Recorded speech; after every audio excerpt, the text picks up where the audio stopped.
இயேசு கிறிஸ்துவில் சகோதர சகோதரிகளே, சங்கீதம் 139 நம்ம பார்க்க முடியும். என் உள்ளத்தின் ஆழத்தை அறிந்திருக்கிற தேவனே என்று சொல்கிறோம். ஆண்டவரே, நீர் என்னை ஆய்ந்து அறிந்திருக்கிறீர். நான் அமர்வதையும் எழுவதையும் நீர் அறிந்திருக்கிறீர். என் நினைவுகளை தொலைவில் இருந்தே நீர் உய்த்துணர்கிறீர். நான் நடப்பதையும் படுப்பதையும் என் வழிகள் எல்லாம் உமக்கு தெரிந்தனவே. என் வாயில் சொல் உருவாகும் முன்பே அவை முற்றிலும் உமக்கு தெரிந்திருக்கிறது. இப்படித்தான் ஒரு இயல்பான கடவுளுடைய அனுகிரகத்தில் வாழ்கிற ஒரு மனிதனுடைய உணர்வுகள் இப்படித்தான் இருக்க முடியும். ஏனென்றால் நம்மை முழுவதும் கடவுளிடம் ஒப்படைத்து விடுகிற தன்மை. அதாவது, நான் யாருன்னு முழுசா எனக்கு தெரியலப்பா, நீங்க தான் என்ன படைச்சிருக்கிறீங்க. அப்போ நான் படித்தோம்ல, எல்லாமே எது செய்தாலும் நான் எப்படி செய்வேன், எப்படி போக போகிறேன், எல்லாமே நீர் முன்பாக ஓக்கமாக வெளிச்சமாக இருக்கிறது. ஆக ஒளிவு மறைவு என்பது ஓக்கமும் ஒன்றும் என்னிடம் இல்லை என்று சொல்கிற அந்த வெளிப்பாடு தன்மை. அதனால் நம்மில் பல பேர், நம்ம பார்க்கிற நிறைய பேர் அப்படிப்பட்ட தன்மையில் இருப்பதில்லை. அப்படித்தானே? எனக்கு கொண்டு ஒரு வாழ் இருக்கிறது, நான் டிசைன் பண்ணிக்கிறேன், நான் வச்சுக்கிறேன், எனக்கு இது தேவை, இதை நீங்கள் செய்யுங்க. அப்போ இதுக்காக நான் ஒரு பூமாலை போடுறேன், 10 மெழுதிரி கொடுது, இதுக்காக நான் முடி போட்டு வரேன், இதுக்காக நான் அதை செய்கிறேன், இது செய்கிறேன், பொருத்தனைகள் செய்கிறேன். இப்படித்தான் பல மனோபாவங்கள் அந்த அதிகாலத்திலிருந்து இருக்கிறதை நம்ம பார்க்கிறோம். இயேசு கிறிஸ்து வந்த பிறகு எல்லாம் மாற்றி அமைக்கப்படுகிறது. இயேசு கிறிஸ்து எல்லாம் மாற்றி அமைக்கப்படுகிறது. யாருக்கு மாறணுமோ அவங்க மாற்றி அமைக்கப்படுகிறார்கள். யாரு தேர்ந்தெடுக்கப்பட்டு அழைக்க பெற்று இந்த அழைப்பை பெற்றிருக்கிறார்களோ, அதாவது வானக வாழ்வுக்கான அழைப்பை பெறுகிறார்களோ, அவர்களுடைய மனது இப்படித்தான் இந்த சங்கீதம் 139 மாதிரி தான் இருக்கும். நான் எங்க உட்கார்றேன், எங்க போகணும், நான் இன்னைக்கு என்ன பண்ணணும், எல்லாமே நீர் அறிந்திருக்கிறீர். உங்களுடைய அந்த திட்டத்திற்குள் நான் இருப்பேனாக என்று சொல்லி வாழ்வை நம் காலையில அவரிடம் ஒப்படைத்து விட்டு நாம் மூவ் பண்ண அழைக்கப்படுகிறோம். நாம் அப்பதான் மூவ் ஆகணும். அப்படி ஒரு வாழ்க்கை நிலைமை, இதுதான் மிக முக்கியமானது. அதாவது, எதற்காக இந்த வார்த்தை சொல்லப்படுகிறது? உள்ளத்தின் ஆழத்தில் என்ன இருக்கிறது என்று நானே அறிந்து கொள்ள முடிவதில்லை. அதனால்தான் நம்ம நிறைய பேர்கிட்ட சொல்றோம், ஏதாவது அவங்க சொன்னாங்கன்னா நமக்கு புரியுது, இவங்க ஏதோ கொஞ்சம் மனசை தொட்டு சொல்லுங்க அப்படின்னு நம்ம சொல்றோம். ஏன் இந்த வார்த்தை சொல்றோம்? மனசை தொட்டு சொல்லுங்க அப்படின்னா நமக்கு தெரியுது அவங்க இங்கிருந்து பேசுறாங்க, உள்ளத்திலிருந்து அவர்கள் பேசவில்லை. ஆகவே உள்ளத்தின் ஆழத்தில் அவர்கள் நினைப்பதை நாம் கொஞ்சம் தோண்டி விடுறோம். நீங்க போங்க போங்க, உங்க உள்ளத்துக்குள்ள போங்க, உண்மையிலேயே நீங்க மனசுல இருந்தா சொல்றீங்களா அப்படின்னு சொல்றதுக்கு நாம் அவங்களை தூண்டுகிறோம். இதுதான் நம்முடைய பழக்கமாக இருக்கிறது. மேலோட்டமான ஒரு பேச்சுக்கள், மேலோட்டமான ஒரு வாழ்க்கை, மேலோட்டமான ஒரு அந்த நேரத்திற்கான பேச்சுக்கள் இப்படித்தான் இருக்கிறது. கடவுள் யாராக இருக்கிறார்? நம் உள்ளத்தின் ஆழத்தின் நினைவுகளை அறிபவராக இருக்கிறார். நமக்கு அது தெரியாது. பாருங்க, அது ரொம்ப அழகா நமக்கு சொல்லுகிறது. 1 கொரிந்தியர் 2:11 நம்ம படிக்கிறோம். மனிதனின் உள்ளத்தில் இருப்பதை அவருள் இருக்கும் மனமே அன்றி வேறெவரும் அறிய முடியாது. யாரு? மனிதரின் உள்ளத்தில் இருப்பதை. ஆகவே நமக்கு தெரியாது. நம்ம சில பேர்கிட்ட நாம பேசிட்டு வந்ததுக்கு அப்புறம் யோசிப்போம், நான் ஏன் இப்படி எல்லாம் பேசினேன், நான் ஏன் இவங்ககிட்ட இந்த வார்த்தையெல்லாம் சொல்லிட்டேன், நான் இப்படி நினைச்சு போகலையே அப்படின்னு நம்ம நினைக்கிறோம். ஏன் அது வந்ததுன்னா, அது உள்ளத்தின் ஆழத்தில் இருந்தது. அங்கே நாம் நினைத்து இதைத்தான் பேச வேண்டும், இதைத்தான் செய்ய வேண்டும் என்று போய் ஆனால் வித்தியாசமாக செய்து கொண்டு வெளியே வருவோம். ஏன்? அதுதான் நம்முடைய உள்ளத்தின் ஆழத்தில் இருக்கிறது. அது அங்கே நடந்து விட்டது. நம்ம கண்ட்ரோல்ல இல்லாத மாதிரி நம்ம ஃபீல் பண்றோம். அந்த மாதிரி பல நேரங்கள் இருக்கிறது. ஏன்? அது உள்ளத்தின் ஆழம். இப்படிதான் நிறைய மனோவியாதிகள் இருக்கிறதே பார்க்கிறோம் இல்லையா? சில பேர் ஆப்போசிட்டா நம்ம யோசிக்கணும். இப்படிதான் நிறைய பேருடைய மனசு கடவுளோடு கலந்திருப்பதாகவும், வெளியாது இதுன்னு சிலதான் சொல்லுவாங்கன்னா, அடிமனது அவர்கள் கடவுளோடு அந்த உறவாடுதலிலே இருக்கும் என்று நம்ம பார்க்கிறோம். எப்பொழுதும் கடவுளை நினைத்து கொண்டிருக்கிற அவரோடு இணைத்து விட்ட அந்த ஒரு நிலையை நம்ம பார்க்கிறோம். ஆகவேதான் இயேசு கிறிஸ்துவும் இங்கு வந்த பொழுது சொன்னார், என் அரசு இவ்வுலகை சார்ந்தது அன்று என்று சொன்னார். ஆகவேதான் இயேசு கிறிஸ்துவை ஏணியாக கொண்டுள்ளவர்கள், இயேசு கிறிஸ்துவை திறவுகோலாக கொண்டுள்ளவர்கள். பரலோகத்தின் திறவுகோல் யாரு? இயேசு கிறிஸ்து. அந்த திறவுகோல் என்பது அவர்தான். ஆகவே அவருடைய வார்த்தைகள், அந்த வாழ்க்கை முறை இப்படி கொண்டுள்ளவர்கள் தங்களுடைய உள்ளத்தை கடவுளிடம் கொடுக்கிறார்கள். அதனாலதான் இயேசு கிறிஸ்து சொன்னாரு, நீங்கள் எப்படி ஜபிக்க வேண்டும், எப்படியெல்லாம் நீங்க கடவுள்கிட்ட பேசணும் உங்களுக்கு தெரியாது அப்படின்னு சொல்றாரு. ஏன்னா சில நேரம் முட்டி போடுறோம், உட்காந்து யோசிக்கிறோம் என்ன பேசுறது அப்படின்னு நமக்கு தெரியறது இல்லை.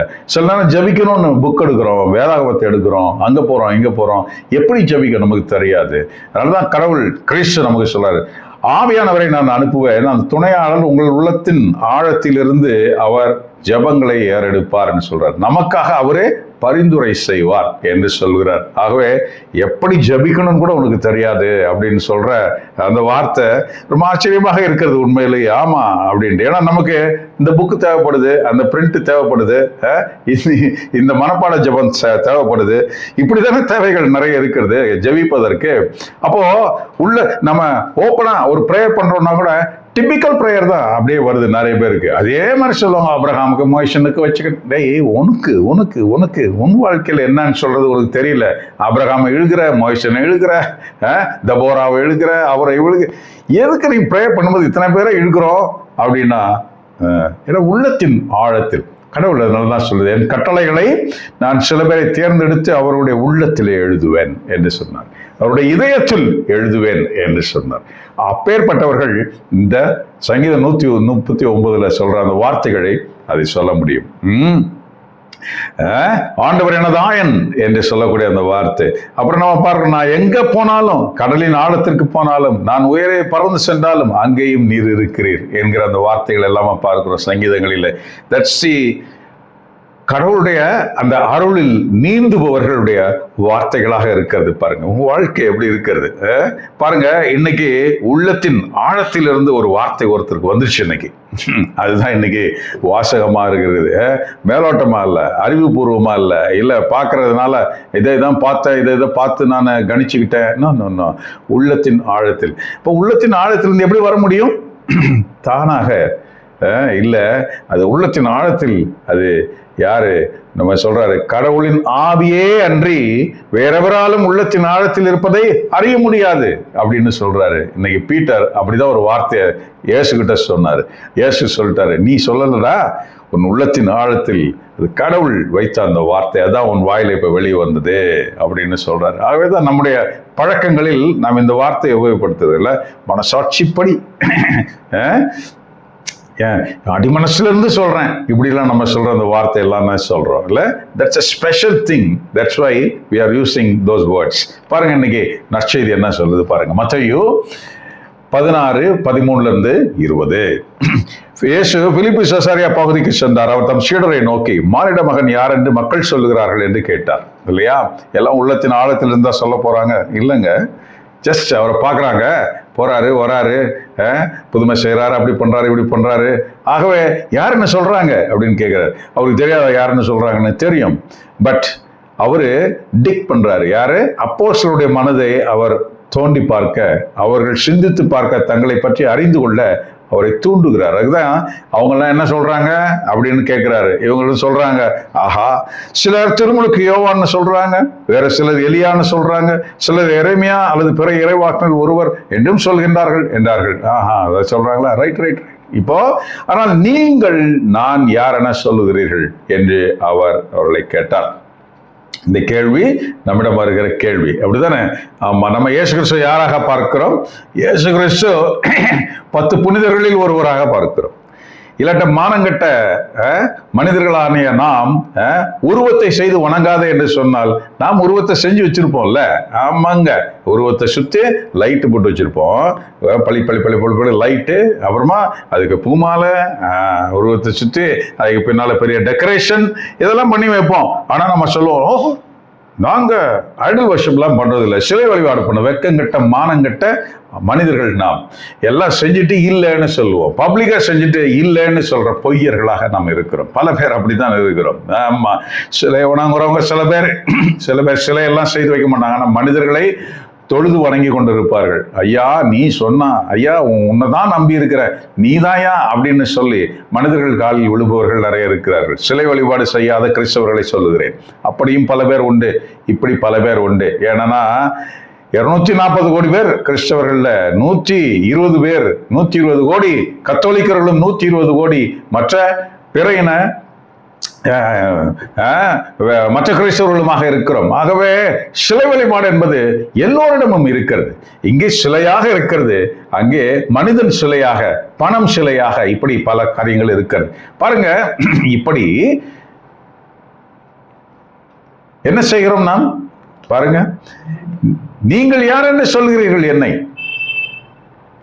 மேலே விண்ணிலும் கீழே மண்ணிலும் கடலின் ஆழத்திலும் நீ காணும் எந்த உருவத்தையோ எந்த வடிவத்தையோ, அதை சிலையாகவோ இல்லாவிட்டால் அதை வடிவமாகவோ வரைந்தோ அதை செய்து நீ வணங்காதிருப்பாயாக. எந்த உருவத்தையும் நீ வணங்கக்கூடாது. இன்னைக்கு நம்ம உருவம் செஞ்சுதான் வணங்கணும்னு இல்லை, மனிதர்களையே வணங்குகிறோம். தேவையில்லாத சிரிப்பு, குட் மார்னிங் சார், நம்ம அப்படியே காலில் விழுந்து, ஐயா நீ செஞ்சாதான் ஆச்சு, நான் பெரிய பிச்சைக்காரன், நீ இன்னைக்கு மனசு வச்சாதான் ஆச்சுன்ற நிலைமையில சில பேர்கிட்ட போய் விழுந்து கிடப்போம். Why don't you pray to your father? He's a king of kings.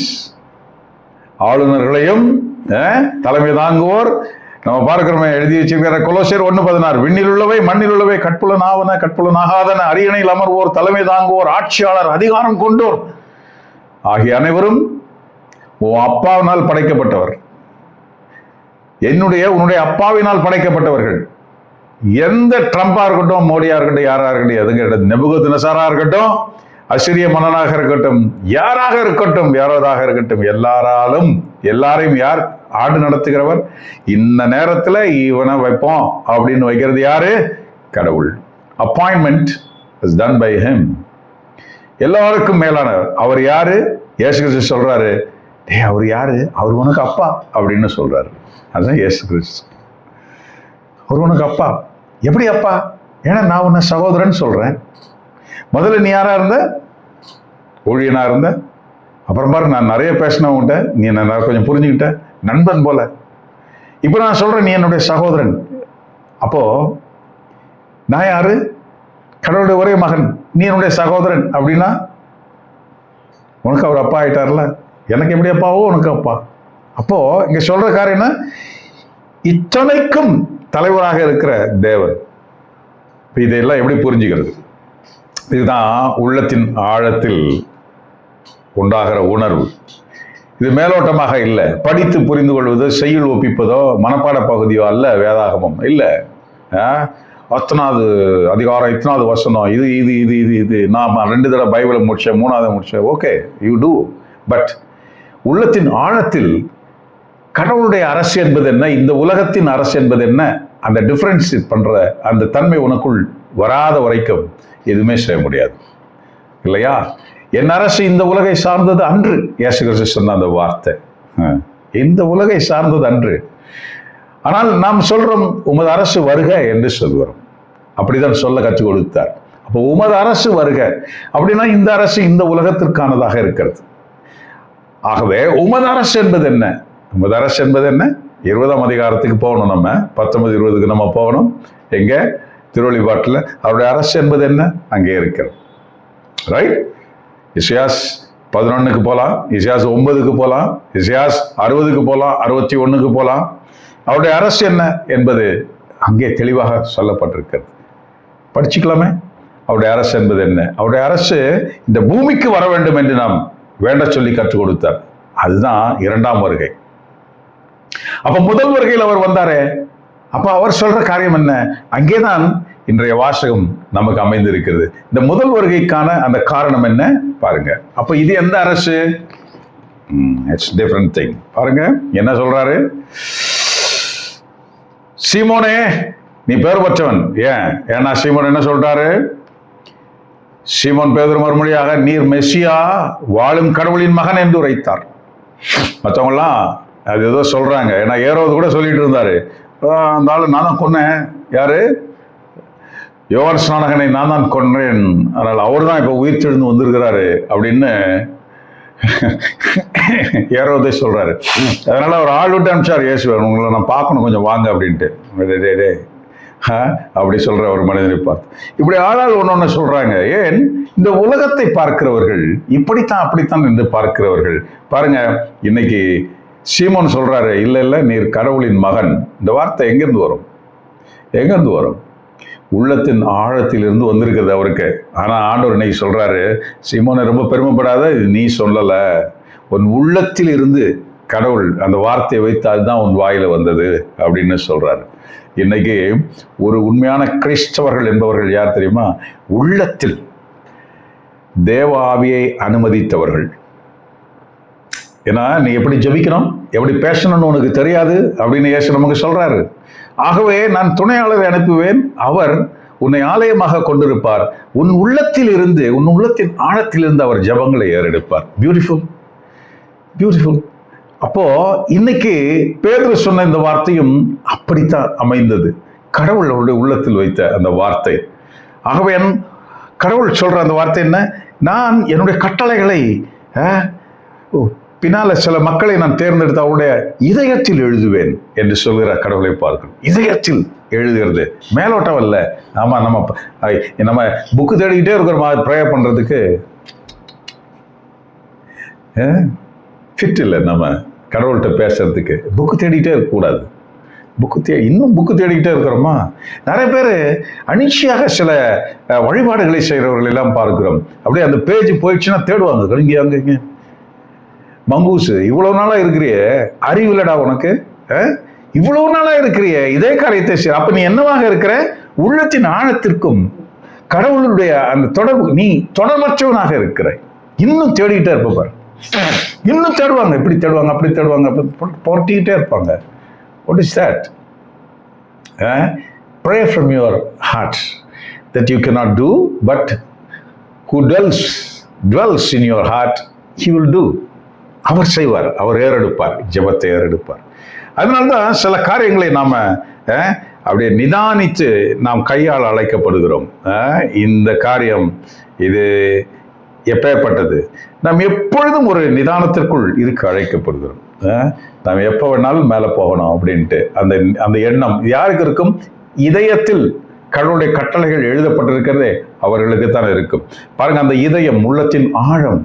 அதனால தான் நம்ம கொஞ்சம் மனசாட்சி, உள்ளத்தின் ஆழத்திலிருந்து, அடிமனசுல இருந்து சொல்ற இந்த மாதிரிலாம் சொல்ற இந்த வார்த்தைகள்லாம் நம்முடைய வெளிப்படுகிறது. காரணம் என்ன? ஏனென்றால் மேலோட்டமாக இருப்பது அத்தனையும் பொய்மையில் அமைந்திருக்கிறது, இவ்வுலகை சார்ந்ததாக அமைந்திருக்கிறது. இன்னைக்கு அவரு உள்ளத்தின் ஆழத்திலிருந்து சொன்னார். உன்னால சொல்ல முடியுமா இயேசு கிறிஸ்து கடவுளின் மகன் என்று உள்ளத்தின் ஆழத்திலிருந்து சொன்னா அது உடைய வாழ்க்கை முறை அதற்கு அடையாளமாக இருக்க வேண்டும். பாருங்க, இன்னைக்கு அதான் சொல்றாரு, விண்ணகத்திலுள்ள என் தந்தையே இதை வெளிப்படுத்தியுள்ளார், எனவே நான் உனக்கு கூறுகிறேன், உன் பெயர் பேதுரு. உன் பெயர் பேதுரு. பேத்ரோஸ் கிரீக் வேர்ட், ரைட்? பத்ரோஸ் நம்ம கேள்வி பாறை. ஆகவே சீமோனே நீதான் அப்படின்னு இல்ல, உன் பெயர் பாறை. இந்த பாறையின் மேல் அப்படின்னு சொல்கிற வார்த்தை அந்த மனிதனின் மேல் அல்ல, அந்த அறிவின் மேல் அல்ல. இந்த வார்த்தை எங்கிருந்து வந்தது? உள்ளத்தின் ஆழத்தில் கடவுள் வைத்தார் என்று இயேசு கிறிஸ்து சொல்கிற அந்த வார்த்தை மிக முக்கியமானது. ஆகவே பேதுரு என்கிற ஒரு மனிதன் மேல் கட்டப்பட்டதல்ல திருச்சபை. நாம் அப்படி புரிந்து கொள்ளவே கூடாது. மடமை. பேதுரு என்ற மனிதன் மேல் கட்டப்பட்டதல்ல. பேதுரு என்ற மனிதனின் உள்ளத்தில் ஏற்பட்ட அந்த மாற்றம் இருக்கிறது. இயேசு கிறிஸ்து கடவுளின் மகன், அவர்தான் வழியாகத்தான் நாம் என்று நினைக்கிற அந்த ஒரு மாற்றம் இருக்கிறதே, அதுதான் ஆண்டவர் சொல்றாரு, அந்த பாறையின் மேல் என் திருச்சபையை கட்டுவேன் அப்படின்னு சொல்றாரு. என்ன சொல்றாரு? அதாவது மனுஷன் இல்லை இல்லையா, அந்த தன்மை, விசுவாசத்தன்மை. அது பாதாளத்தின் வாயில்கள் அதன் மேல் வெற்றி கொள்ளா, விண்ணரசின் திறவுகோல்களை நான் உன்னிடம் தருவேன். மண்ணுலகில் நீ எதை தடை செய்வது விண்ணுலகிலும் தடை செய்யப்படும், மண்ணுலகில் நீ அனுமதிப்பது விண்ணுலகிலும் அனுமதிக்கப்படும். இது ஆண்டவரின் கிறிஸ்துவின் அருள்வாக்கு. இறைவா உமக்கு நன்றி. பாருங்க, இப்போ அந்த பெர்மிஷன்ஸ் கொடுக்கிறார். என்ன பெர்மிஷன்? நீ சொல்லிட்டல்ல, விண்ணகத்தில் உள்ள தந்தையின் மகன் என்று என்னை நீ விசுவசித்துட்ட. அப்போ இந்த விசுவாசத்தின் மேல் நான் திருச்சபையை கட்டுவேன். மனுஷ மேல இல்லை, இந்த விசுவாச தன்மைகளின் மேல் தான் திருச்சபை. ஆகவே இரண்டாம் வருகைக்கும் முதல் வருகைக்கும் உள்ள வித்தியாசத்தை கடவுள் இங்கே கொடுக்கிறார். முதல் வருகை என்பது என்ன? இத்தகைய விசுவாசிகளை கடவுள் உருவாக்குவதுதான் முதல் வருகை, இயேசு கிறிஸ்துவின் வருகை. ஆனால் ஒரு ஒரு மனிதனாக, வரலாற்று நாயகனாக, புதுமைகள் செய்பவராக பார்ப்பது இந்த உலகத்தின் பார்வை. ஆனால் விசுவாசிகளினுடைய பார்வை இப்படித்தான் இருக்க முடியும். அதான் பேதுருடைய தன்மை. இந்த விசுவாசிகள் இத்தகைய இந்த உலக அரசை எதிர்பார்க்காத, விண்ணுலகத்திற்கு போக வேண்டும் என்று ஆசையுள்ள, தான் பரிசுத்தப்பட வேண்டும் என்ற ஆசையுள்ள, தன்னுடைய பாவங்கள் கழுவப்பட வேண்டும் என்ற ஆசையுள்ள, இவ்வுலக ஈர்ப்புகளில் இருந்து விடுபட வேண்டும் என்ற ஆசையுள்ள, அப்பேற்பட்ட விசுவாசம் உள்ள அந்த தன்மைதான் திருச்சபையாக கடவுள் முதல் வருகையிலே வைக்கிறார். திருச்சபை என்றால் இத்தகைய குணாதிசயங்கள் உள்ள சில மனிதர்கள். அதனால்தான் தேர்ந்தெடுக்கப்படுவதும் அதிலிருந்து சில பேர் அழைக்கப்படுவதும், அவர்கள்தான் விண்ணுக்கும் மண்ணுக்குமாக போடப்பட்ட ஏணியில் ஏறுவதும் இறங்குவதுமாக. யாக்கோபின் அந்த பெத்தேல் கனவு, ரைட்? அவர்கள் கையில் தான் இந்த விண்ணகத்திற்கு போவதற்கு அனுமதி சீட்டை ஆண்டவர் அவர்கள் தான் கொடுக்கிறார், அவர்களிடம்தான் கொடுக்கிறார். இத்தகைய மனதளவில், உள்ளத்தளவில் கடவுளோடு இணைந்திருக்கிற அந்த தன்மை. ஆகவே அதன் மேல்தான் திருச்சபை. அத்தகைய மனிதர்கள் தான் திருச்சபையாக இருக்கிறார். மற்றபடியெல்லாம் நம்ம காண்கிற சிலை வழிபாட்டு பக்தர்கள், வேறு மனித வழிபாட்டு பக்தர்கள், பணத்தேடல்களில் அமர்ந்திருக்கிற பக்தர்கள், திருச்சபைகளிலே இப்படிப்பட்ட நிர்மாணங்களை உருவாயிருக்கிற பக்தர்கள். நிறைய பேர் கவுன்சிலிங் கொடுப்பாங்க. குடும்பத்தில் என்ன ஆயிடுச்சு, அப்படி ஆயிடுச்சு, இப்படி ஆயிடுச்சு, மனங்கள் இப்படி எல்லாம் கவுன்சிலிங் எல்லாம் உலகை சார்ந்ததாகவே இருக்கும். நீ இப்படி நடந்துகிட்டனா இப்படி, அப்படி நடந்ததுனால இப்படி, உன் உள்ளத்துல இப்படி, உன் மனசுல இப்படி நடந்துக்கோ, அப்படி நடந்துக்கோ, இப்படி கவுன்சிலிங் நிறைய பேர் கொடுக்கிற, கடவுள் பெயரை வைத்துக்கொண்டு, இயேசுவின் பெயரை வைத்துக்கொண்டு இப்படி எல்லாம் இந்த உலகை சார்ந்ததாகவே இருக்கிறது. எந்த கவுன்சிலர் உள்ளத்தின் ஆழத்திலிருந்து நீ தொடர்ந்து எப்படி ஜெபிக்க வேண்டும் என்று யாராவது கற்றுக் கொடுக்கிறார்களா? அப்பேற்பட்ட கவுன்சிலிங், அப்பேற்பட்ட ஒரு உதவி எத்தனை பேரிடம் வந்து கிடைக்கிறது பாருங்க. அவர்கள் தான் முதல் வருகைக்கு சம்பந்தப்பட்டவர்கள். ஏனென்றால் முதல் வருகை நம்ம எங்கே அழைக்க வந்திருக்கிறது? பரலோக ராஜ்யத்திற்கு நம்மளை அழைக்க வந்த முதல் வருகை இயேசு கிறிஸ்து. இரண்டாம் வருகையில் வரப்போகிறார், இங்கே வந்து ஆட்சி செய்ய போகிறார். இன்றைய பகுதிக்கு வித்தியாசமானது, அதை நம்ம அப்புறமா பேச முடியும், ஏற்கனவே என்னுடைய பதிவுகளில் இருக்கும். ஆகவே இந்த பீட்டருக்கு கொடுக்கப்பட்ட இந்த சாவி என்பது என்ன? பரலோக ராஜ்யத்தின் சாவி. எழுந்தருளி போய் மேலே போவதற்கான சாவி. இந்த சாவி என்பது ஒரு உருவமா? இல்லாவிட்டால் செய்து கொடுத்தாரா? இல்லைங்க. இந்த விசுவாசத்தை கொண்டவர்களுக்கு இந்த சாவியை கொடு. இந்த சாவி என்பது என்ன? இயேசு கிறிஸ்து தான் அந்த சாவி. அவர் தான் திறந்து விடுபவர். அந்த டூல், அந்த இயேசுவை உபயோகப்படுத்துகிற அந்த ஒரு அனுமதி, அது யாருக்கு கொடுக்கப்படுகிறது? இதோ அந்த சாவி யாருக்கு கொடுக்கப்படுது? இத்தகைய விசுவாசிகளுக்கு கொடுக்கப்படுகிறது. இத்தகைய விசுவாசம் எங்கிருந்து வருகிறது? தேர்ந்தெடுக்கப்பட்டு அழைக்கப்பட்டவர்களிடம்தான் இது இருக்கிறது. கடவுள் அவருடைய உள்ளத்தில் அந்த விசுவாசத்தை வைக்கிறார். இதுதான் முதல் வருகை. இந்த முதல் வருகையினுடைய நோக்கம் இது. இந்த சாவி, இவர்கள் யாரை தேர்ந்தெடுக்கிறார்களோ, இந்த சாவியை பெற்றுக்கொண்டவர்கள், இத்தகைய விசுவாசிகளாக இருக்கிறவர்கள் யாரை இவர்கள் பரலோகத்திற்கு இவன் தேவை என்று தேர்ந்தெடுக்கிறார்களோ அவர்கள் தான் போவார்கள் என்று இயேசு கிறிஸ்து அந்த உரிமையை இத்தகைய விசுவாசிகளுக்கு கொடுக்கிறார். ஒருவருக்கு கொடுக்கப்பட்ட சாவி அல்ல அது, இல்லையா? அந்த விசுவாசம், அந்த 12 பேரில் அந்த ஒருத்தன் தான் அந்த விசுவாசித்து அவன் சொன்னதனால் அது அவனுக்கு கொடுக்கப்படுகிற சாவி. ஆனால் இயேசு கிறிஸ்து உயிர்த்தெழுந்து மேலெழும்பி செல்லும் பொழுது எல்லோருக்கும் சொன்னார், உலகெங்கும் போய் நற்செய்தியை எல்லாருக்கும் சொல்லுங்கன்னு சொல்றாரு. அவங்க கிட்ட பேசும்போது சொல்றாரு நீங்கள் என்று சொல்கிறாரு. ஒருமையில் அல்ல, நீங்கள் எதை கட்டுவீர்களோ, நீங்கள் எதை அவிழ்ப்பீர்களோ அது விண்ணகத்தில் கட்டப்பட்டதாகவும் அவிழ்க்கப்பட்டதாகவும் இருக்கும். அந்த அனுமதி சீட்டு நம்மிடம், அந்த அனுமதிக்கக்கூடிய அந்த அதிகாரத்தை இத்தகைய விசுவாசிகளுக்கு கடவுள் கொடுக்கிறார். ஆகவே எல்லோரிடமும் நற்செய்தியை பேசுவது, எல்லோரிடமும் அதை பற்றி பேசுவது, இதை பற்றி பேசுவது, பைபிளை பற்றி பேசுறதெல்லாம் இதெல்லாம் இருக்கும், இருந்து கொண்டே தான் இருக்கும். எல்லாம் ஒரு இன்டலெக்சுவல் லெவல்ல புக்கு படிக்கிறோம் அது இது. ஆனால் விசுவாசத்தின் அந்த ஆழம், அது அதில் பேசப்படுகிற நற்செய்திகள் ரொம்ப சொற்பமாக தான் இருக்கும். ஜெபிக்க சொல்லுவாங்க, அதை சரி சொல்லுவாங்க, நோன்பு இருக்க சொல்லுவாங்க, அப்படி இதெல்லாம் சொல்லுவாங்க, புதுமைகளை பற்றி பேசுவாங்க. இன்னைக்கு ஒரு கிட்னி சரியாகுது, இன்னைக்கு ஒரு குடல்ல இந்த பகுதி சரியா, இதெல்லாம் நடந்து கொண்டே தான் இருக்கும். இதெல்லாமே இந்த உலகத்தை சார்ந்தது, இந்த உலகத்தை சார்ந்தது. ஆனால் விசுவாசத்தின் அந்த ஆழத்திலிருந்து சங்கீதம் 139 நம்ம சொன்னோம் இல்லையா, யூ நோ ஆல், என்னுடைய முழுமையும் உமக்கு தெரியும். நான் எங்கிருந்து வந்தேன், நான் எங்கே போக போகிறேன், என்னென்ன செய்கிறேன் என்பதை. ஆகவே நம் உள்ளத்தின் ஆழத்தில் குடிகொண்டிருக்கிற நம்ம ஆலயமாக கொள்கின்ற பரிசுத்த ஆவியானவர் நம்மை நடத்த வேண்டும். அந்த நடத்துதலுக்கு நம்மை நாம் ஒப்பு கொடுக்க வேண்டும். என்னுடைய விருப்பம் அல்ல, உம்முடைய விருப்பமே, சித்தமே என்று சொல்கிற அந்த ஒரு தன்மை, அது அறிவு கட்டத்தனத்தினால் அல்ல. உம்முடைய சித்தம், எனக்கு எதுவும் தெரியாதுங்க, நீங்க சொல்றபடியே வரங்கன்னு சொல்ற ஆடுகளை போல் அப்படி அல்ல. இல்லை, நீ புரிந்து உணர்ந்து தெளிந்து நீ அறிந்து அப்படி ஒரு நிலைமை. அதுதான் ஆண்டவர் அத்தகையவர்களுக்கு அந்த திருச்சபை என்ற ஒரு தன்மையை கொடுக்கிறார். ஏன்னா இந்த திருச்சபை என்பது என்ன? இந்த சபை தான் மணவாட்டியாக, அவர் மணவாளனாக நம்ம பார்க்கிற தெசலோனிக்கேயர் திருமுகத்தில் பார்க்கிறது 3ஆம் அதிகாரம், இறங்கி வருபவராக, ஏறி செல்பவராக. இதான் முதல் வருகையினுடைய தேர்ந்தெடுக்கப்பட்ட அந்த சில பேர். ஆனால் அவர் வந்து விட்டார், அவர் நிறைய காரியங்களை செய்து விட்டார் என்பதை அடிப்படையாக கொண்டு பல திருச்சபைகள் இன்று இருக்கிறது. எல்லாம் இவ்வுலகை சார்ந்த, அரசை சார்ந்த சபையாக இருக்கிறது.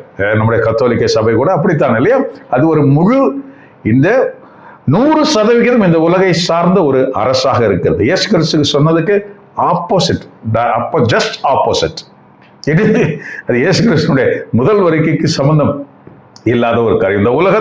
இந்த உலகம் இந்த இயேசு கிறிஸ்துவை எடுத்துக்கொண்டு எப்படி கையாளுகிறதோ அதுக்கு நான் தான் தலைவன் என்று சொல்கிற நம்முடைய கத்தோலிக்க சபையை நம்ம பார்க்கிறோம். இப்படித்தான் இருக்கிறது. ஏனென்றால் முழுவதுமாக சிலை. ஏன்னா 10 கட்டளை சொல்ற 2ஆம் கட்டளையை கத்தோலிக்க சபை எடுத்து விட்டது, அங்கிருந்து எடுத்து விட்டது, வேதாகமத்திலிருந்து எடுத்து விட்டது. இன்று கூட நம்ம அதை செக் பண்ணி பார்க்கலாம். கத்தோலிக்க சபையின் 10 கட்டளைகள் வேறு, வேதாகமத்தின் 10 கட்டளைகள் வேறு. வேதாகமத்தை படிச்சலாம், கூகுள்ல பார்க்கலாம், சின்ன குறிப்பிடத்தை பார்க்கலாம், நமக்கு சொல்லிக் கொடுக்கப்பட்ட மறைக்கல்வி புத்தகங்களில் சொல்லிக் கொடுக்கிறத பார்க்கலாம், எல்லாம் வித்தியாசம். ஆகவே அந்த சபை வேறு, இந்த சபை வேறு. முழுவதுமாக வேதாகமத்திற்கு வித்தியாசமான ஒரு, ஆகவே சாவி என்ற ஒன்று எங்ககிட்ட தான் இருக்குதுன்னு சொல்ற ஒரு பித்தலாட்ட ஒரு சபையாக நம்முடைய சபை மாறி போயிருக்கு. மத்தேயு 23 clearly says that நீங்க உங்களை எவரும் குரு என்று அழைத்துக் கொள்ள வேண்டாம் என்று சொல்கிறது. ஆனா நம்ம இன்னைக்கு என்ன சொல்றோம்? குரு. உங்களில் எவரும் தன்னை தந்தை என்று அழைத்துக் கொள்ள வேண்டாம். இயேசு தானே சொல்றாரு. ஆனா இன்னைக்கு என்ன சொல்றோம்? ஃபாதர் சொல்றோமா? அப்போ வேதாகமம் சொல்லுகிறது ஒன்று, இயேசு சொல்வது ஒன்று, இங்க செய்வது வேறொன்றாக இருக்கிறது. ஜாக்கிரதை, நாம எதை ஃபாலோ பண்றோம், நாம எங்க இருக்கிறோம், அப்ப நம்ம யாராக இருக்கிறோம் என்று நாம சொல்கிறது. பவுல் திமோத்திக்கு எழுதுறாரு, 2 தீமோத்தேயு 3ஆம் அதிகாரத்தை பார்க்கிறோம். ஒரு சபையின் தலைவராக யார் இருக்க வேண்டும்? ஒரு சபையின் தலைவராக கட்டாயம் திருமணம் செய்தவராக இருக்க வேண்டும். இதான் முதல் தகுதியாக கொடுக்கிறார். பார்க்கிறோமே, திருமணம் மறுக்கப்பட்டிருக்கிறதே, குருக்கள் என்று சொல்கிறோம், திருமணம் மறுக்கப்பட்டிருக்கிறதே. அப்ப யாரு? இது பைபிளுக்கு சம்பந்தம் இல்லாத ஒரு காரியமாக நம்ம பார்க்கணும். அப்படித்தானே திருமணம் மறுக்கப்பட்டிருக்கிறது. ஐயா, நீ திருமணமே செய்யவில்லை. இன்று கிறிஸ்தவ திருமண குடும்பங்கள் நிறைய சிதறுண்டு போய், கலைந்து போய், உள்ளே குமுறலாகவும் சண்டை சச்சரவு. யார் இதை சரி செய்வது? திருமணம் புரிந்தவர் தான் இதை புரிந்து கொண்டு இதை செய்ய முடியும். திருமணம் புரியாத ஒருவர் திருமண வாழ்க்கைக்குள்ளே இருக்கிற சச்சரவுகளையும் அந்த காரியங்களையும் பற்றி அவரை பேசுவதற்கு என்ன தகுதியை பெறுகிறார்? என்ன அனுபவம் இருக்கிறது? ஒன்றும் தெரியாது. பெண்ணோடு படுத்து இருக்கலாம், அதல்லையா திருமணம். திருமணம் என்பது வாழ்க்கை. அது மனைவியோடு, ஒரு பெண்ணோடு அல்ல, மனைவியோடு வாழ்ந்த அந்த அனுபவம். அதனால்தான் பவுல் திமோத்திக்கு அதை அழகா சொல்றாரு. நீ திருச்சபைகளை நீ நிர்மாணிக்க போற இந்த திருச்சபையின் தலைவர்கள், இதை ஆண்டு நடத்துபவர்களாக, இதை வழி நடத்துபவர்களாக திருமணம் புரிந்தவர்கள் இதை தலைமையாக இருக்க வேண்டும் என்று சொன்னா இன்று பார்க்கிறோமே வித்தியாசமா இருக்கிறது. அப்படிதானே? அதிலும் நல்ல மனைவி, பெயர் எடுத்த மனைவி, கெட்டுப்போன மனைவியோ ஒரு மோசமான பெண்ணோ மனைவியாக இருக்கக்கூடாது என்று சொல்கிறார். ஒரு மனைவியும் இப்படி ஒரு நல்ல பெயர் எடுத்த, சமுதாயத்தில் நல்ல பெயர் எடுத்த மனைவியாக இருக்க வேண்டும் என்று சொல்கிறார். பிள்ளைகள் கெட்டுப்போன பிள்ளைகளாகவோ ஊதாரிகளாகவோ பொறுப்பற்றவர்களாகவோ வாழ்ந்துவிட்ட பிள்ளைகளுடைய தகப்பனை யாராவது இருந்தால் அவரை நீ திருச்சபையின் தலைவராக நியமிக்க கூடாது என்று சொல்கிறார்.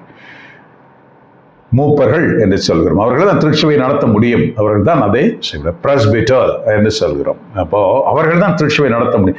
இப்படி தகுதிகளெல்லாம் எழுதி வைத்திருக்கிறது. பார்க்கிறோம், நாம் இன்று பார்க்கிறோமே, திருச்சபையினுடைய சாவி எங்ககிட்ட தான் இருக்குன்னு சொல்லி அந்த அங்கியில் அந்த சாவியெல்லாம் வரைஞ்சு அதை பிரிண்ட் போட்டு எம்ப்ராய்டரி போட்டு எல்லாம் உடுத்தி கொண்டு பூசை செய்வதும் இப்படி செய்கிற காரியங்கள்லாம் பார்க்கிறோம். இதுல எங்கேயுமே அப்படி சொல்லவே இல்லை. இதுல இல்லாததை அதை செய்கிறோம்.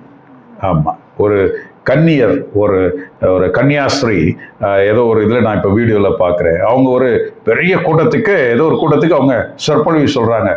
வேதாகமத்தில் இல்லாதது எதையுமே நாம் செய்யக்கூடாது என்று என்றெல்லாம் சொல்லுகிறாரு. ஏங்க, நீங்கள் கன்னியாஸ்திரியாக இருக்கீங்களா? நீங்கள் கன்னியாஸ்திரியாக இருக்கணும்னு வேதாகமத்தில் சொல்லியிருக்குதா? சொல்லாததெல்லாம் செய்யக்கூடாதுன்னு சொல்லிட்டு நீங்கள் கன்னியாஸ்திரியாக இருக்கிறீங்களே, அப்போ இதெல்லாம் வேதாகமத்தில் சொல்லியிருக்குதா? இப்படி சொல்லவே இல்லையே. இப்படி கிடையாது. இப்படி ஒரு கேரக்டரே ஆண்டவர் இயேசு கிறிஸ்து உருவாக்கவில்லை. பழைய ஏற்பாடை பேஸ் பண்ணி நிறைய காரியங்கள் செய்யலாம். அதெல்லாம் இந்த உலகத்தை சார்ந்தது, இந்த உலகத்திற்கானது. ஆமாங்க, பழைய ஏற்பாடுல இயேசு கிறிஸ்து வருவாரு, வந்து இந்த உலகத்தில் அவர் வந்து ஆட்சி செய்வாருன்னு சொல்லி இருக்குதுங்க. இந்த உலகத்திற்கானது. அது இரண்டாம் வருகையில் இயேசு கிறிஸ்து செய்ய போகிறார். அது வேற ஒரு சப்ஜெக்ட். முதல் வருகை விசுவாசத்தை அடிப்படையாக கொண்டது, கடவுளை அப்பாவாக அழைக்கக்கூடிய தன்மையை கொண்டது. ஆனால் பழைய ஏற்பாடும் இயேசு கிறிஸ்து வந்து ஆட்சி செய்ய போகிறாரே, இதெல்லாம் சேர்ந்ததுமாக இந்த யூதர்கள் இன்று வரை எதிர்பார்த்து காத்திருக்கிறார்களே, இதெல்லாம் செய்வதுமாக இருக்கிறது. இவ்வுலகை சார்ந்ததாக இருக்கிறது. இவ்வுலகை சார்ந்ததாக இருக்கிறது. இயேசு கிறிஸ்து சொன்னாரு, என் அரசு உலகை சார்ந்தது அன்று. ஆனா பாருங்க, இயேசு கிறிஸ்து இரண்டாம் வருகையில் வந்து இங்கே ஆட்சி செய்ய போகிறார் என்றால் எந்த உலகை சார்ந்தது? அதுவும் இந்த உலகை சார்ந்தது அன்று. ஏனென்றால் உமது அரசு வருக. இந்த அரசு இல்லை, உலக அரசு இல்லை, உமது அரசு, இறை ராஜ்யம், பரலோக ராஜ்யத்தை பூமிக்கே கொண்டு வாங்க அப்படின்னு கேட்கறது தான் நம்ம அவருக்கு ப்ரேயர் பண்ண கற்றுக் கொடுத்த. நம்ம அதுதான் சொல்றோம். அவருடைய ராஜ்யம் இங்கு வரப்போகிறது. அந்த ராஜ்யம் எப்படி இருக்க போகிறது? அது நம்ம ரொம்ப அழகா நம்ம படிக்கலாம். எசேயாஸ் 9 படிக்கலாம், எசேயாஸ் 11 படிக்கலாம், எசேயாஸ் 60 படிக்கலாம், 61 படிக்கலாம். இன்னும் நிறைய இறைவாக்கு பகுதியில் நிறைய இருக்கு. ஓசை அது இதுன்னு ஏகப்பட்ட காரியங்கள்ல அந்த அரசு எப்படி இருக்க போகிறது மிக தெளிவாக 1000 ஆண்டு அரசாட்சி என்று நாம் திருவெளிப்பாட்டிலே 20ஆம் அதிகாரத்தில் நம்ம படிக்கலாம். அந்த அரசு எப்படி இருக்க போகிறது என்று. அது இறை ராஜ்யத்தின் ஒரு ரெப்ளிகா அங்கே நடக்க போகிறது. அது இந்த உலகத்தில் அமர்ந்து. ஆனால் முதல் வருகையில் இயேசு கிறிஸ்து வந்ததை முழுவதுமாக புரிந்து கொண்ட இந்த மனிதன் சொன்னது, நீர் இறைமகன் மெஸ்ஸியா. மெஸ்ஸியா எங்கிருந்து நம்மை மீட்டு கொண்டு போகிறவர், நம்மை மீட்பவர். அப்ப இந்த உலகத்தின் பிடியிலிருந்து நம்மை மீட்டு நம்மை பரலோகத்துக்கு கொண்டு போகக்கூடியவர். இந்தடா இந்த உணர்வு தாண்டா வேணும், வச்சுக்கோ சாவின்னு கொடுக்குறார். இந்த உணர்வு உங்ககிட்ட இருந்தா இந்த சாவி உங்ககிட்ட இருக்கு. இந்த உணர்வு எங்கிட்ட இருந்தா இந்த சாவி எங்கிட்ட இருக்கு. அப்போ இந்த பவர்ஃபுல் சாவியினுடைய இந்த வேலை என்ன? இப்பேற்பட்டவர்களை வானகத்தில் தேர்ந்து கொள்வதற்காக இந்த ஒரு அம்பாசிடர் ஒர்க் நமக்கு கொடுக்கப்படுகிறது இல்லையா?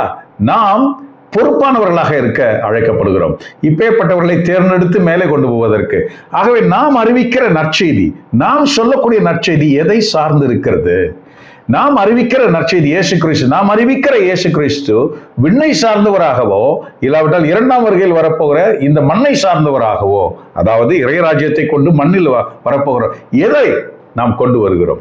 ஆகவேதான் மணவாளன் என்ற உன்னத சங்கீதத்தில் சொல்லப்படுற அந்த பகுதியை நாம் பார்க்கிறோம். நாம் மணவாட்டியாக நாம் எழுந்தருளி செல்பவராக, தீமோத்தேயு 4ஆம் அதிகாரத்தில் 4ஆம் அதிகாரத்தில் படி எழுந்தருளி செல்பவர்களாக, அவர் நடுவானில் வந்து நம்மை அழைத்து செல்பவராக, இப்படிப்பட்ட அந்த மணமகனும் மணமகளுக்குமான அந்த ஒரு தன்மையை இந்த முதல் வருகை நமக்கு கொண்டு தருகிறது. ஆகவே நம்முடைய பிரேயர்ஸ், நம்முடைய இதெல்லாம் எதை சார்ந்து இருக்கிறது? உண்மையிலேயே பரிசுத்தாவின் நம்ம உள்ளத்தின் ஆழத்திலிருந்து பரலோகத்திற்கு நாம் எழுந்து செல்வதற்கான அந்த ஜெபங்களை நம்மிடமிருந்து எழுப்புகிறாரா? அவரோடு நாம் லைக்கியப்பட்டிருக்கிறோமான்னு நம்ம யோசிக்க அழைக்கப்படுகிறோம். இதுதான் திருச்சபையினுடைய சாவி. இதுதான் திருச்சபை என்ற அந்த சாவி கொடுக்கப்படுகிறது. ஆக ஒரு மனிதன் அல்ல, அந்த உணர்வு, அந்த விசுவாசத்தின் மேல் வைக்கப்படுகிற அதுதான் பாறையாக, அதன் மேல் கட்டி அமைக்கிற திருச்சபை. இந்த திருச்சபை ரொம்ப சின்னதுங்க. பார்க்கறதுக்கு ரொம்ப பெருசா இருக்குதா? 240 கோடி பேர் இருக்கிறோம் இன்னைக்கு உலகத்துல. ஆனா இத்தகைய திருச்சபை, இந்த விசுவாசத்துக்கு உட்பட்ட திருச்சபை, இந்த இந்த உள்ளத்தின் ஆழத்திலிருந்து வந்த இந்த வார்த்தையினுடைய அடிப்படையில் உள்ள திருச்சபை ரொம்ப ரொம்ப ரொம்ப ரொம்ப சின்னது, சொற்ப பேர். பாருங்க, இன்னைக்கு முதல் வாசகம் சொல்கிறது, இந்த சாவியை ஒருத்தர் வாங்கி இன்னொருத்தருக்கு கொடுத்துடுவேன் அப்படின்னு சொல்லி. ஏன்னா யூதர்களுடைய அந்த அந்த தாவீதின் மகனாக இயேசு கிறிஸ்து வருகின்ற அந்த ஒரு தன்மையை பார்க்கிறோம். அந்த அந்த அந்த இயேசு கிறிஸ்து யூதர்களுக்காக அல்ல, இல்லாவிட்டால் இஸ்ராயலுக்காக அல்ல, ஆனால் அவர்களிடமிருந்து அது பிற இனத்தவருக்கு அது கொடுக்கப்படுகிற அந்த சாவியாக மாறுகிறது என்பதை சுட்டி காட்டுகிற ஒரு வாசகம். அந்த வாசகத்துக்கு உள்ள போகக்கூடாது, மேலோட்டமா இதை பார்த்தா நமக்கு அது தெரிஞ்சிடும். பார்க்கலாம், ஏன்னா உள்ள போகிறது நேரம் இல்லை. ஏசாயா 22:19-23, உன்னை உன் பதவியிலிருந்து இறக்கி விடுவேன், உன் நிலையிலிருந்து கவிழ்த்து விடுவேன். அந்நாளில் இலக்கியாவின் மகனும் என் ஊழியனுமாகிய எல்கியாமை நான் அழைத்து உன் அங்கியை அவனுக்கு உடுத்தி உன் கச்சையை அவன் இடுப்பில் கட்டி உன் அதிகாரத்தை உன் கையில் ஒப்படைப்பேன். எருசலேமில் குடியிருப்போருக்கும் யூதா குடும்பத்தாருக்கும் அவன் தந்தையாவான். ரெண்டுமே சொல்லிட்டார் ஆண்டவர்.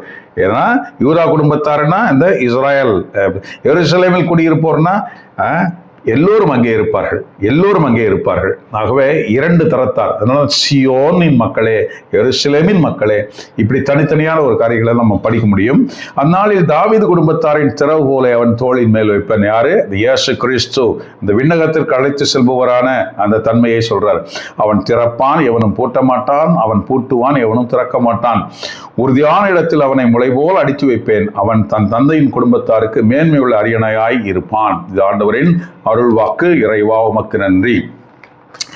உறுதியான இடம், மேன்மையாக அடித்து வைப்பேன்னா அது it is not wrong. It is not wrong. ஆக்சுவலா ரோம் அந்தி கிறிஸ்துவின் ஒரு அடையாளமாக கொடுக்கப்படுகிறது தான் நமக்கு தெரியும். பைபிள்லேயே எழுதியிருக்குது, ஃபுட் நோட்ஸ்லேயும் எழுதியிருக்குது, நம்ம அதை படிக்க முடியும். ஆகவே அது உலகத்தின் அரசுக்கான ஒரு தலைமையாக அது அமைந்து போய்விட்டது. இன்றும் அது ஒரு அரசாக இருக்கிறது. Vatican it's a country, it's a country. ஆகவே என் அரசு உலகை சார்ந்தது அன்று என்று இயேசு சொல்லும் பொழுது, யூதரின் அரசனா என்று அவன் கேட்கும் பொழுது இல்லை அப்படின்னு சொன்னான். இன்னைக்கு ஒரு கண்ட்ரியாகவே மாறி இருக்குது. அங்கே அரசாங்கம் நடக்கிறது, அங்கே பண வரவுகள் இருக்கிறது. உலகத்தின் பல திசைகளில் இருந்தும் பணம் அங்கே குவிக்கப்பட்டு அங்கிருந்து பல இடங்களுக்கும் அது பிரிக்கப்படுகிற ஒரு நிர்வாகம் செய்கிற ஒரு பணம் சம்பந்தமான கட்டடங்கள், இன்ஸ்டிடியூஷன்ஸ் என்று சொல்லக்கூடிய இப்படித்தான் இருக்கிறது. நாட் ஓன்லி கேத்தலிக்ஸ், பட் இந்த ரெஜிஸ்டர்ட் பண்ணியிருக்கிற, அதாவது இந்த அரசாங்கத்துக்கு, இந்த உலக அரசாங்கங்களுக்கு கணக்கு காண்பிக்கிற, இந்த உலக அரசாங்கங்களின் பதிவுகளில் எங்களுடைய திருச்சபையின் பெயர் இது என்று எழுதி யார் யாரெல்லாம் கொடுத்திருக்கிறார்களோ, யார் யாருக்கெல்லாம் இப்படிப்பட்ட கரண்ட் கிடைக்கிறது, இந்த டிஸ்கவுண்ட் கிடைக்கிறது, இப்படிப்பட்ட நிறைய காரியங்கள் இப்படியெல்லாம் நிறைய இருக்கிறது. இதெல்லாமே இவ்வுலகை சார்ந்தது, மேலுலகை சார்ந்தது அல்ல. இவ்வுலகை சார்ந்தது. அது பெரிய பெரிய சபைகள் நிறைய இருக்கிறது, நமக்கு தெரியும். பிரிந்து போன சபைகள் என்று சொல்லுகிறோம். பிரிந்து போகவில்லை, எல்லாம் ஒரே சபை தான். எல்லாம் பாருங்க, இதுல 120 கோடி, அதுல 120 கோடி ஜனங்கள் இருக்கிறார்கள். இப்படிப்பட்ட சபைகள் எல்லாமே இப்படிப்பட்ட நிலைமைகள் இருக்கிறது தான். ரெஜிஸ்டர்ட் இன்ஸ்டிடியூஷனல் ஓரியன்டட் சபைகள் எல்லாமே இவ்வுலகை சார்ந்தது. அவை not only Catholics, many people are there. பாருங்க, இன்னைக்கு 2ஆம் வாசகம் சொல்லுது, டைம் இல்லை. ரோமையர் 11:33-36. கடவுளின் அருள் செல்வம் எத்துணை மிகுதியானது, அவருடைய ஞானமும் அறிவும் எத்துணை ஆழமானவை, அவருடைய தீர்ப்புகள் அறிவு கெட்டாதவை, அவருடைய செயல்முறைகள் ஆராய்ச்சி கற்பாப்பட்டவை. ஏனெனில் ஆண்டவரின் மனதை அறிபவன் யார்? பாருங்க, மனசுலதான் ஆண்டவர் எல்லாமே வைக்கிறாரு. நம்முடைய இருதயத்தில் எழுதுற காரியம்தான். அவருக்கு அறிவுரையாக இருந்தவர் யார்? தமக்கு கைமாறாக ஏதாவது கிடைக்கும் என முன்னதாகவே அவரிடம் கொடுத்து வைத்தவர் யார்? அனைத்தும் அவரிடமிருந்தே வந்தன, அவராலேயே உண்டாயின, அவருக்காகவே இருக்கின்றன, அவருக்கே என்றென்றும் மாட்சி உரித்தாக. ஆமென். பியூட்டிஃபுல். சங்கீதம் 139 இதில் அப்படியே நம்ம கனெக்ட் பண்ணி கொண்டு வந்திருந்தோம். ஆண்டவரே, நான் யாரு? நான் சீக்கிரமா உங்ககிட்ட வரக்கூடிய ஆளு, நான் வந்துடணும் உங்ககிட்ட. எனக்கு தெரியும் இந்த அரசு என்ன, மேலுள்ள அரசு என்னன்னு தெரியும். நான் நடப்பது, இருப்பது, நடப்பது எல்லாம் எல்லாம் எல்லாம் எல்லாம் உம்முடையது. நான் அல்ல, நீர் என்னை ஆண்டு நடத்துகிறீர் தேவனே, தேங்க்யூ என்று சொல்கிற அந்த மனோபாவம். ஆமா, யுனோக் நம்ம பார்க்கிறோம் இல்ல, யுனேக் ஆதி காலத்தில் இருந்த அந்த நோவாவுடைய அந்த பூட்டன் அந்த தாத்தா, அவன் எப்போதும் கடவுளிடம் லயித்திருந்தான் என்று பார்க்கிறோம். ஆகவே அவன் எங்கே எடுத்துக்கொள்ளப்பட்டான்? வானகத்திற்கு எடுத்துக்கொள்ளப்பட்டான். எந்த காலத்தில்? அந்த காலத்தில் வானகத்திற்கு எடுத்துக்கொள்ளப்பட்டான். இதுதான் இன்னைக்கு நமக்கு தேவையாக. ஏன்? எப்போதும் கடவுளோடு லயித்து இருக்கிற தன்மை. அவர் அப்பா, நம்ம பிள்ளை, பாசத்தில் பொருள்ற தன்மை. கிறிஸ்துவின் சமாதானம் உங்களோடு இருப்பதாக. ஆமென். எத்தனை பேர் இதுக்குள்ள இந்த உணர்வுகளுக்குள்ள இருக்கிறீங்கன்னு எனக்கு தெரியாது.